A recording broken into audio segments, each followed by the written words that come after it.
айта кой. Мисалы биз 11 класста бүткөндөн кийин оюнга тапшырабыз да. Мен мисалы бир башка коомго кирсем, волнение болом да. Эмелеримди билбей, шашкалактап, туура болсо да, туура эмес болсо да ошону жооп берем. Ошого жанагы китепте ошол суроолорго жооп берем. Акыл эмгеги маданиятында, ошол акыл эмгегинин маданиятында бардыгы бар. Алып окусаңар болот.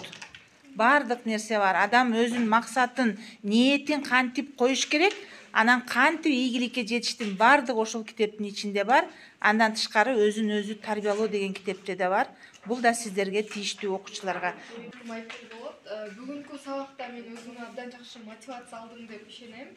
Анткени ушу сиздердин айткандарыңыз менен өзүмдүн акылыма көп нерсени туюп алдым. Жана күндөлүк жүргүзүш керек экени дагы жетти өзүмө негизи.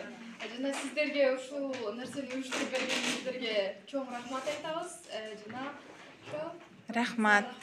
Рахмат, ийгиликте болгула балдар, силер дагы кол чаап коюш керек да, каалоо тилектерди айтып атканда. Бүгүнкү семинар абдан кызыктуу болду. Биз көптөгөн билбеген нерселерибиздин баарын үйрөндүк, жазып алдык.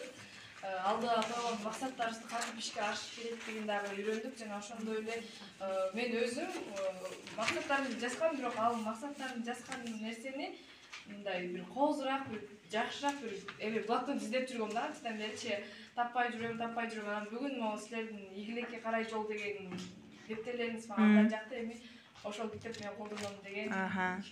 Рахмат, азаматсыңар. Рахмат балдар.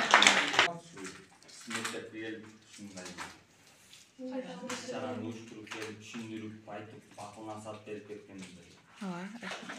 Рахмат.